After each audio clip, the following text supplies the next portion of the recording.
A raise? You should be grateful we even keep you. Victor laughed, his voice bouncing off the conference room walls. I sat perfectly still in my chair, the quarterly performance review folder open before me. 7 years of exceptional evaluations. 7 years without a single pay increase. Penny, your request is. Diane, the CFO, tilted her head with exaggerated sympathy. Ambitious, considering market conditions. The leadership team exchanged knowing glances around the table. 8 people who collectively made decisions about my worthwhile, knowing nothing about what I actually did for them. I developed the calibration method that increased our precision by 37%, I said, keeping my voice steady. Production time was cut in half. The Eastbrook contract alone, which we secured through aggressive negotiation tactics, interrupted Ben, VP of Sales, though we both knew it was my technical specifications that won that deal. I've trained 16 junior technicians since I started. I've personally troubleshot critical issues for our top clients. The European expansion would have collapsed if I hadn't. Team effort, Victor cut in, drumming his fingers on the polished surface. Everyone pulls their weight here, Penny. My salary hasn't changed since I was hired. I'm only asking to align with current industry standards. Victor leaned back, exchanging amused glances with the others. Industry standards are for average contributors. If you want extraordinary compensation, show us extraordinary results. My chest tightened. The calibration breakthrough I'd pioneered had generated millions. Last quarter's report, which I wasn't supposed to have seen, attributed a 28% profit increase directly to proprietary technical innovations. The numbers speak for themselves, I said, sliding the market research across the table. Engineers with my qualifications and output are compensated at least 30% higher. Victor didn't even glance at my carefully prepared documents. He simply pushed them back. A raise? You should be grateful we even keep you, the VP laughed during my review. The whole leadership team nodded in agreement. I stood up, placed an envelope on the table, and said, "Thank you for your time." 3 days later, when they opened it and saw where I was going, their panic calls began flooding my phone. If you're still with me, you understand what it feels like when your worth is dismissed by people who profit from your brilliance. Hit that like button if you've ever been undervalued, and subscribe to hear how this story unfolds. Because what happens next changed an entire industry. My name is Penelope Wright, Penny to most, and until 3 weeks ago, I was the lead calibration engineer at Midwest Manufacturing Specialists. Not that you'd know it from my title, which remained Technical Specialist 2 despite my responsibilities expanding year after year. I grew up taking apart every device in our house, much to my parents' dismay. By 12, I could reassemble a vacuum cleaner with improved suction. At 16, I modified my high school's equipment to achieve measurements their budget couldn't afford. My engineering professors in college called me Precision Penny, a nickname that followed me into my professional life. When I joined Midwest, I was grateful for the opportunity. The company manufactured industrial equipment for sectors ranging from aerospace to medical technology. My starting salary seemed reasonable for a recent graduate, and the promise of growth kept me motivated through long hours and demanding projects. The calibration breakthrough came during my second year. For months, I'd noticed inconsistencies in our testing apparatus, tiny variations that others dismissed as acceptable margin. But in precision manufacturing, those margins represented the difference between excellence and adequacy. I spent weekends experimenting with alternative methods, using my own equipment purchased piece by piece from my modest salary. The solution came to me at 3 in the morning, a hybrid approach that integrated digital measurements with mechanical fine-tuning in a sequence nobody had tried before.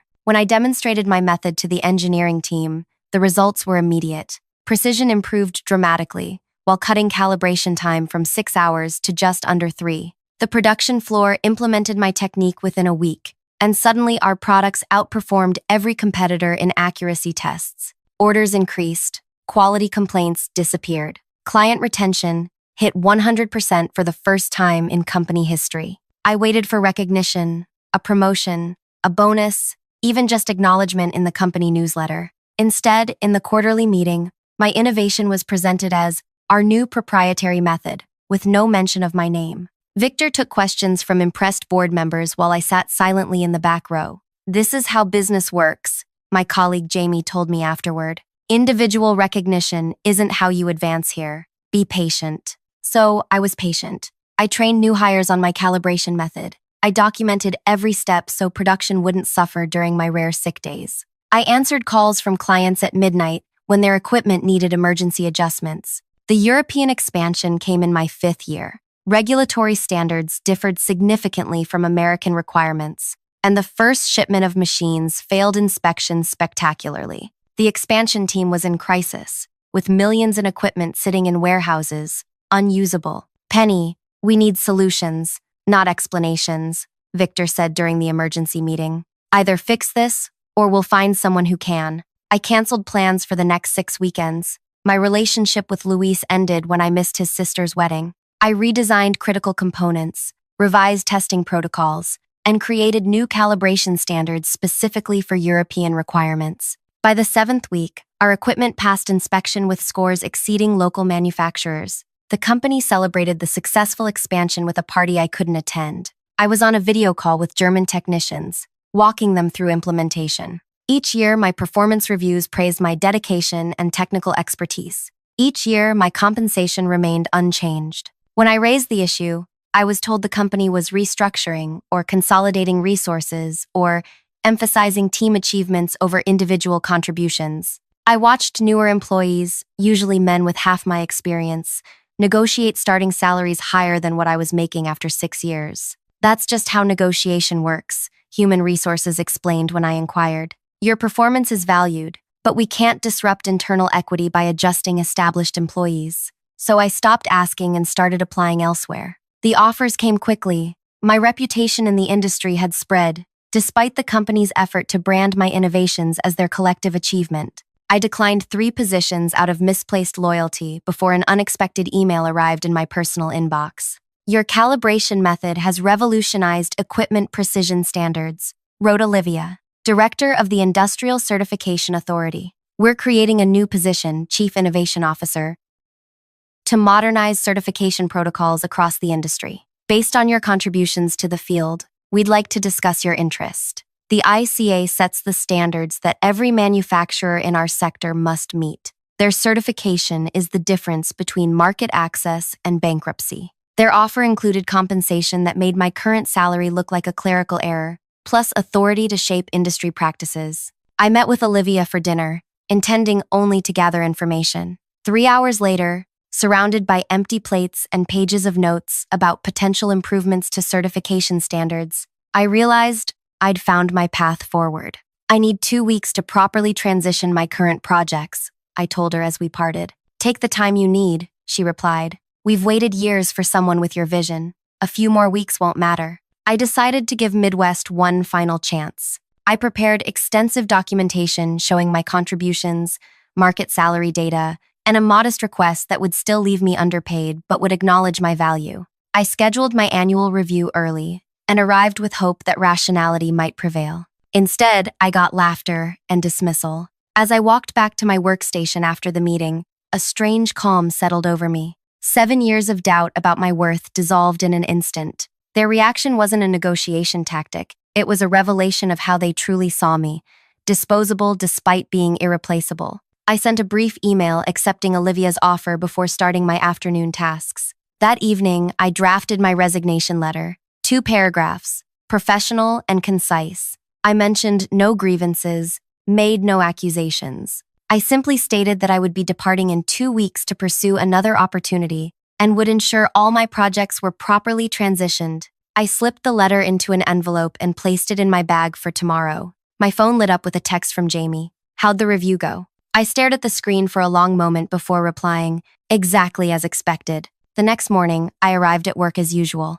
I greeted security, prepared my workstation, and began addressing urgent client requests. At precisely 9:30, I walked to the conference room where the leadership team was having their daily briefing. I knocked once and entered. 8 pairs of eyes turned to me with mild surprise. "Penny, we're in the middle of something," Victor said, annoyed at the interruption. I approached the table silently and placed the envelope in the center. "Thank you for your time," I said, and walked out, closing the door behind me. The envelope remained unopened for 3 days. I continued working, documenting processes, and training colleagues on aspects of my role that only I understood. No one mentioned my unusual appearance at the leadership meeting. No one asked about the envelope. On the 3rd day, While I was calibrating equipment for our newest client, my phone began vibrating continuously in my pocket. 6 missed calls from human resources, 4 from Victor, 2 from Diane. I turned it off and finished my calibration. What happened next would reshape not just my career, but an entire industry's standards of excellence and accountability. And it all began with a simple, unopened envelope. When I returned to my desk, Heather, from HR, was waiting. "Penny," she lowered her voice. "Victor opened your letter. He's concerned. Can we talk privately?" I followed her to a small conference room where Victor and Diane were already seated. Victor pushed my resignation letter across the table. "What is this?" he asked, as though the clearly stated resignation was written in hieroglyphics. "My 2 weeks' notice," I replied. "I've accepted another position." "Where?" Diane demanded. "I'd prefer not to discuss that until I begin my new role." Victor leaned forward, his demeanor transformed from yesterday's mockery to today's desperation. "Penny, we may have been hasty during your review. Let's revisit your compensation request." "The leadership team was having a difficult day," Heather added. "We value your contributions tremendously." "I appreciate that," I said, "but I've already accepted another offer." "Whatever they're paying, we'll match it," Diane said.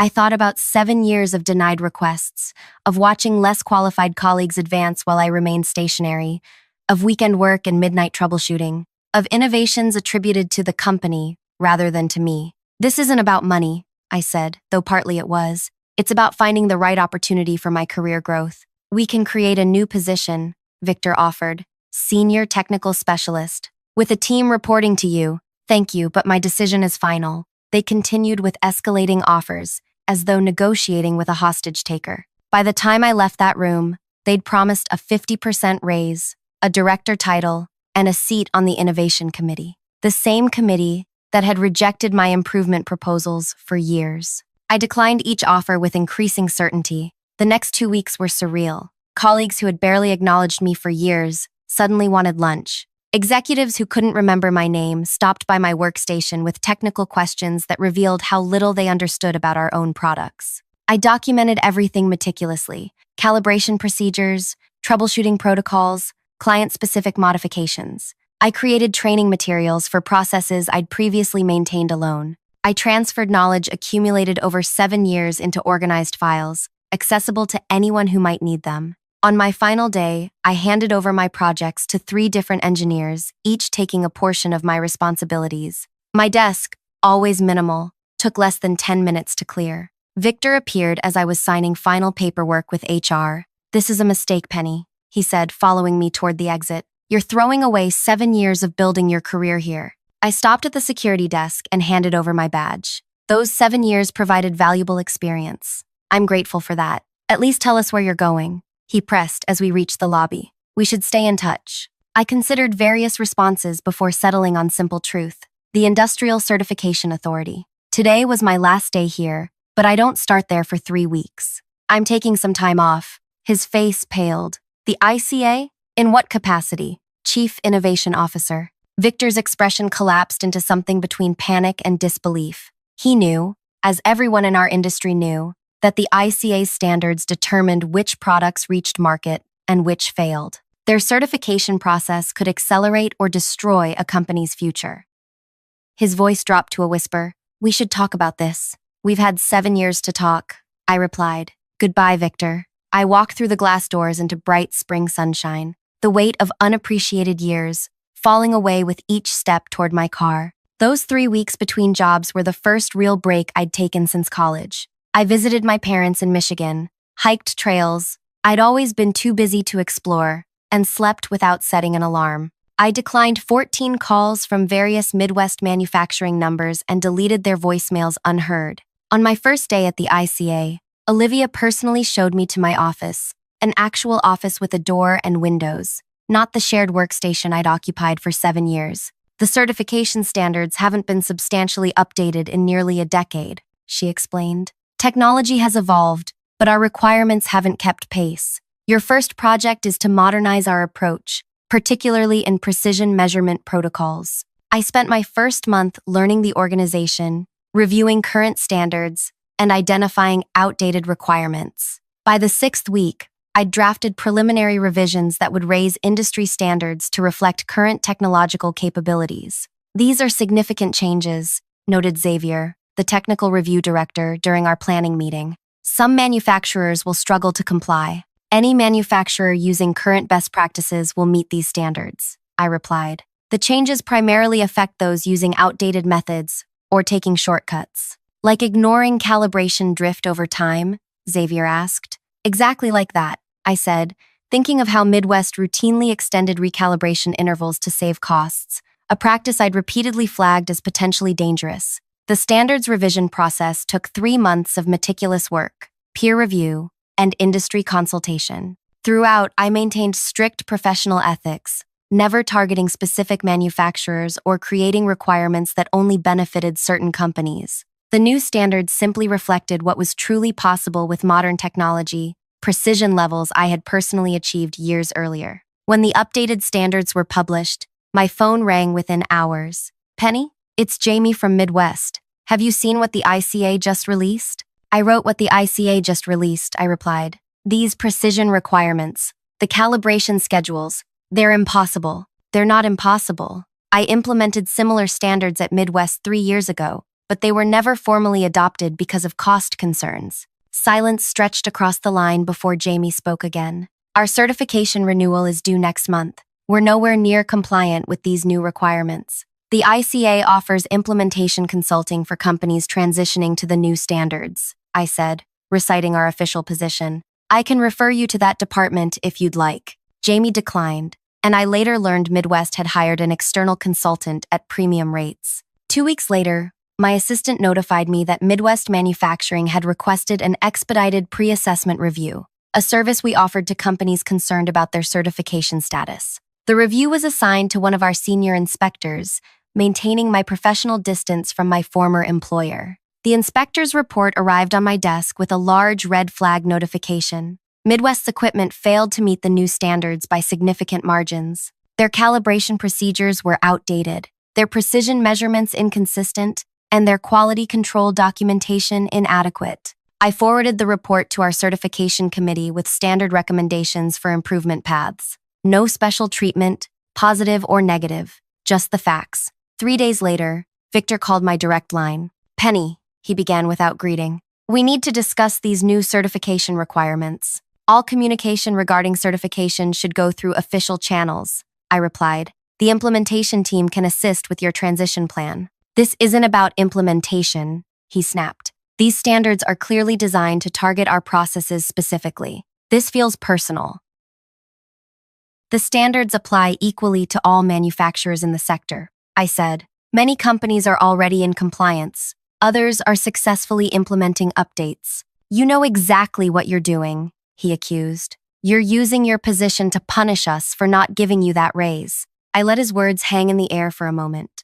Victor, I'm recording this call as per ICA policy for all certification discussions. Would you like to rephrase your statement for the record? He hung up. Midwest's formal certification review came due while I was presenting at an international standards conference in Vienna. The committee evaluated their application without my input, following our established protocols. Their findings: provisional certification only, with mandatory compliance checks every 30 days until full standards were met. In industry terms, this was a significant blow. Provisional certification carried limitations on new contracts and required disclosures to existing clients about compliance status. For a company that had previously enjoyed automatic renewals, thanks largely to my behind-the-scenes corrections before official inspections, this represented both a practical and reputational crisis. Upon my return, I found 27 messages from various Midwest executives, escalating in urgency and desperation. I responded with a single email directing all certification inquiries to our official channels, copying our ethics compliance officer to maintain transparency. The industry summit 6 months later highlighted how dramatically standards had shifted. My keynote presentation on precision requirements for next-generation manufacturing drew attendees from 4 continents. In the front row sat Midwest's leadership team, including Victor and Diane, taking notes with the focused attention of students before a final exam. During the networking reception afterward, Ben from Midwest approached me, champagne glass in hand, but sobriety in his expression. Impressive presentation, he said.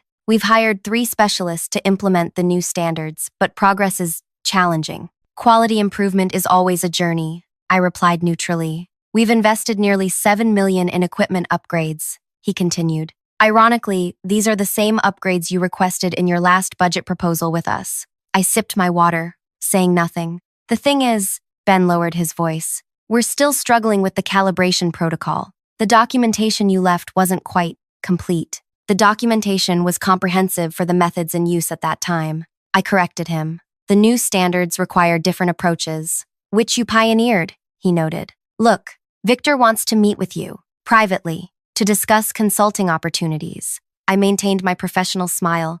ICA staff are prohibited from private consulting with entities we certify. That would represent a conflict of interest. He's prepared to make it worth your while, Ben pressed. That would be illegal, I stated firmly, and this conversation is becoming inappropriate. As I turned to leave, he grabbed my arm. You don't understand. Without full certification by quarter's end, we lose the Eastbrook contract. That's 30% of our annual revenue. I gently removed his hand. Then I suggest you focus your energy on meeting the standards rather than circumventing them. As I walked away, Diane intercepted me near the exhibition hall entrance. Penny, she began with artificial warmth. You look wonderful. This new position clearly agrees with you. Thank you, I replied. If you'll excuse me, I have a panel discussion to moderate. Just 1 minute, she persisted. We've been doing some restructuring at Midwest, creating a new division focused on precision technology advancement. The board has approved an exceptional compensation package for the right leadership candidate.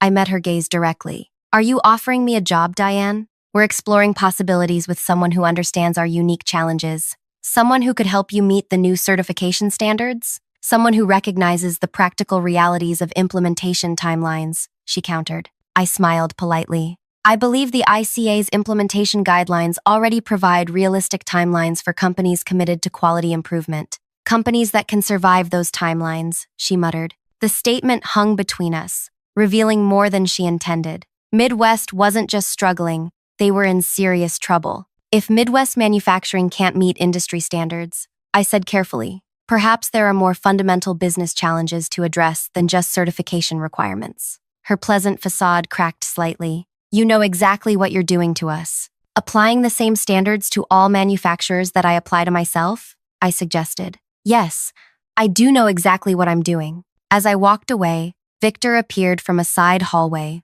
moving to intercept me. His usual confident stride had diminished to something almost tentative. His face showed the strain of months fighting against the inevitable. 2 minutes, he said, stepping into my path. That's all I ask. Against my better judgment, I paused. We made a terrible mistake, he admitted, lowering his voice. Would you consider consulting for us? Name your price. I studied the man who had laughed at my request for fair compensation after years of dedication, who had taken credit for my innovations while denying me advancement, who now stood before me not as a powerful executive, but as someone desperate for salvation. I'm afraid I'm quite grateful for my current position, I replied, echoing his dismissive words from our last performance review. As I stepped around him toward the panel discussion, he called after me, "This isn't over, Penny." I turned back briefly. You're right about that, Victor. For Midwest manufacturing, this is just beginning. What I couldn't tell him, what I couldn't tell anyone yet, was that the true reckoning was still coming.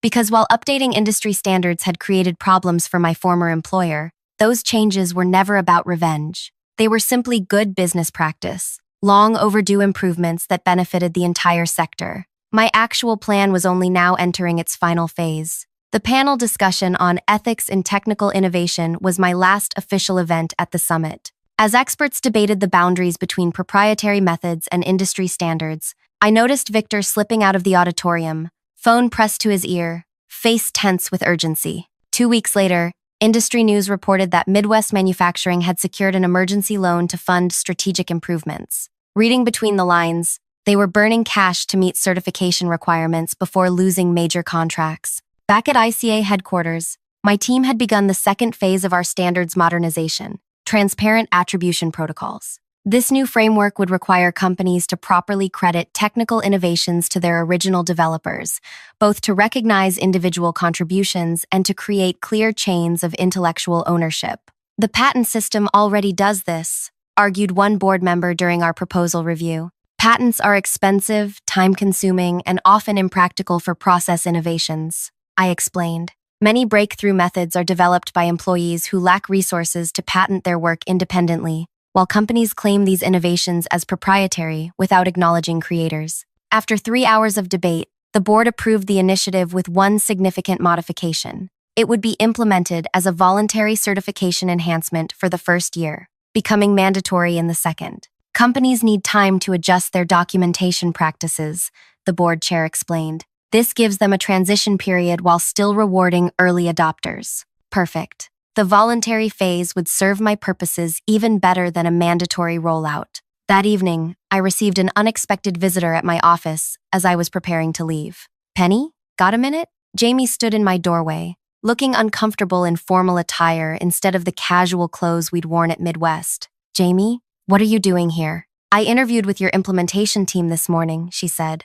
They offered me a position starting next month. I gestured to a chair. Congratulations, but why would you leave Midwest? You've been there longer than I was. Jamie's expression darkened. Things have changed since you left. They brought in consultants who blame everyone but leadership for the certification problems. 3 senior engineers were let go last week for failure to maintain technical standards. That's not surprising, I said, but disappointing. There's more, Jamie continued, leaning forward. They've been going through your old files, claiming you deliberately sabotaged documentation before leaving. Victor told the board you orchestrated the new standards specifically to damage Midwest. I smiled slightly. And yet, they've offered me jobs and consulting contracts repeatedly since I left. Desperation makes people inconsistent, she shrugged. But listen, I'm not here just about the job. I thought you should know they're developing a formal complaint against you and the ICA, alleging conflict of interest in the standards development process.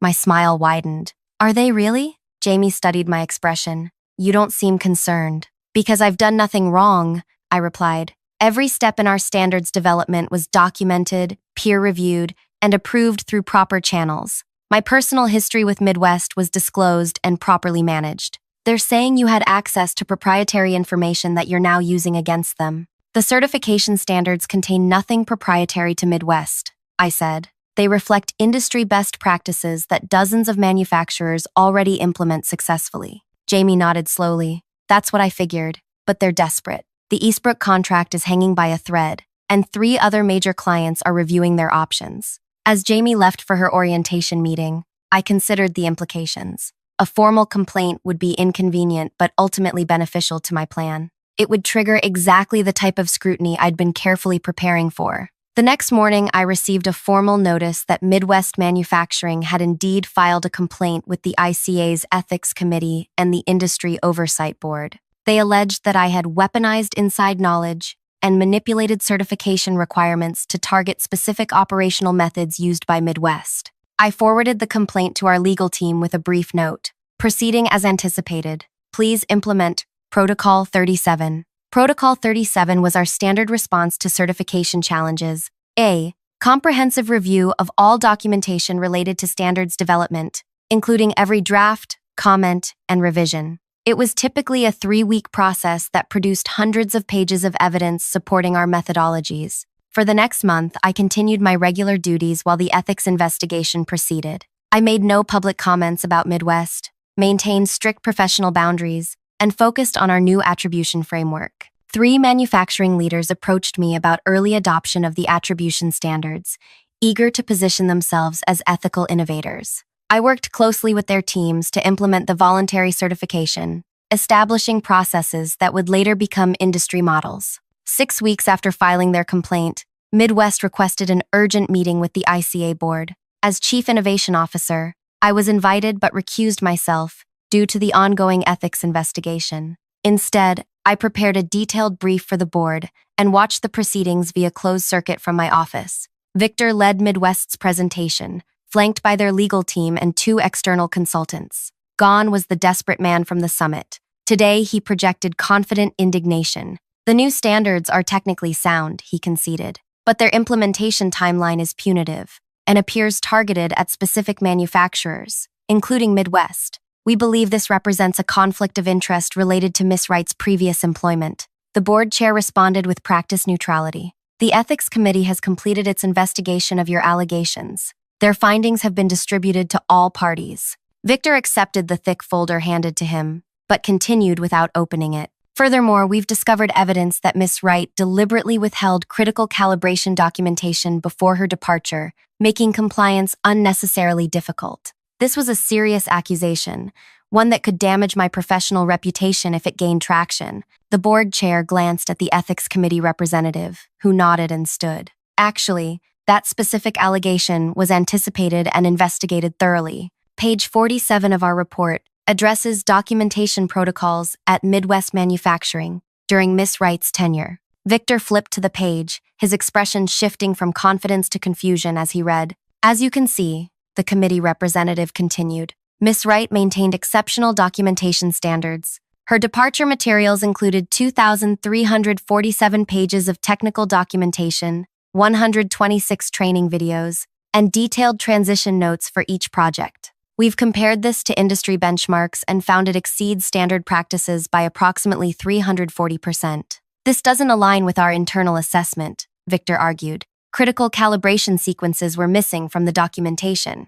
If I may, interjected Xavier, our technical director. The committee investigated this specific claim by reviewing the documentation package Miss Wright provided upon departure. We found the calibration sequences fully documented in Section 12.3, with cross-references to implementation guides in appendices E through G. Victor conferred hurriedly with his team. I watched his face flush as someone showed him something on a tablet. It appears, he said finally, that some documentation may have been misfiled internally after Miss Wright's departure, or deliberately hidden, suggested a board member, to support this complaint. The meeting deteriorated from there. Midwest's allegations collapsed under scrutiny, with each claim systematically dismantled by evidence I had meticulously prepared over 7 years. You see, my revenge was never about creating impossible standards or targeting my former employer. It was about something far more powerful, creating a system where truth could not be buried, where contributions could not be stolen, and where excellence could not be exploited without recognition. For 7 years, I had documented everything, not just technical processes, but every interaction where my ideas were appropriated, every email where credit was reassigned, every meeting where my contributions were minimized. I had maintained dual records, the official documentation that met all professional requirements, and my personal archive that told the true story of innovation at Midwest Manufacturing. When I joined the ICA, I didn't need to target Midwest. I simply needed to create systems that would naturally expose what had been happening there all along.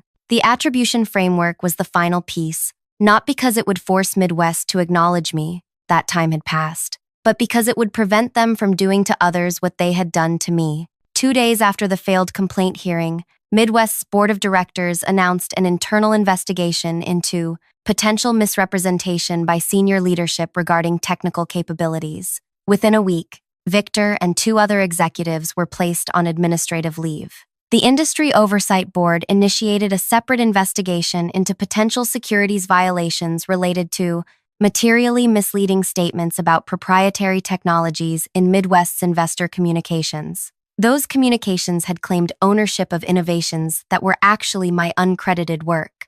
3 weeks later, as these investigations intensified, I received another visitor. Diane stood awkwardly at my office doorway, looking diminished without her executive armor. The board asked me to come, she said without preamble. We're facing serious consequences from the failed certification and the investigations. Our stock has dropped 60%. Eastbrook terminated their contract yesterday. I waited, saying nothing. The board wants to negotiate, she continued. They're prepared to offer public acknowledgement of your contributions, back pay for the raises you should have received, and naming rights for the calibration method. Why would I want any of that now? I asked. Because without it, Midwest won't survive another quarter, she admitted.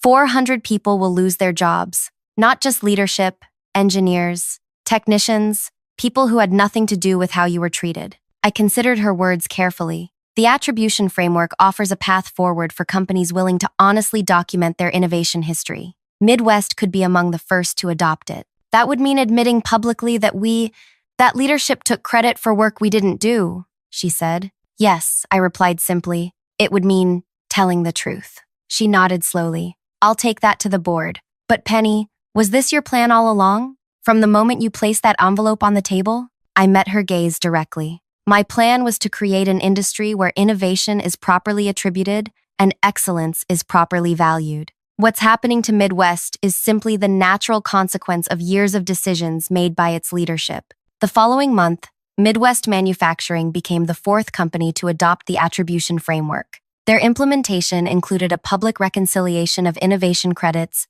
acknowledging 26 engineers whose contributions had previously been attributed to proprietary company methods. My name led the list, with 17 distinct innovations spanning 7 years. Victor and 3 other executives resigned. The new CEO, promoted from engineering management, introduced a transparent compensation structure tied directly to innovation contributions. Jamie withdrew her ICA employment application and returned to Midwest to lead their attribution compliance team. 6 months later, Midwest received full certification under the new standards. Their stock price had stabilized, and while the Eastbrook contract was gone forever, new clients attracted by their ethical transformation had filled much of the gap. At the next industry summit, I presented the final version of the attribution framework, now adopted by over 60% of certified manufacturers. As I concluded my presentation, I noticed a familiar face in the back row, Luis, my ex-boyfriend, now working for a competing certification body. Any questions? I asked the audience. Luis raised his hand. How do you respond to critics who say this framework primarily benefits individual innovators at the expense of corporate investment? I smiled. Innovation without attribution is appropriation. Companies that understand this attract the best talent, produce the best products, and ultimately deliver the best returns to investors. This isn't about individuals versus corporations. It's about creating an ecosystem where excellence is recognized, rewarded, and therefore replicated. As the audience applauded, I thought about that envelope I'd placed on the conference table a year earlier. The revenge wasn't in leaving Midwest. It wasn't even in exposing their practices. The true revenge was in creating a world where what happened to me couldn't happen to anyone else. If this story resonated with you, take a moment to like and subscribe. Have you ever had your contributions overlooked or appropriated? Share your experience in the comments below. Remember, recognition may be delayed, but excellence leaves evidence that eventually tells its own story.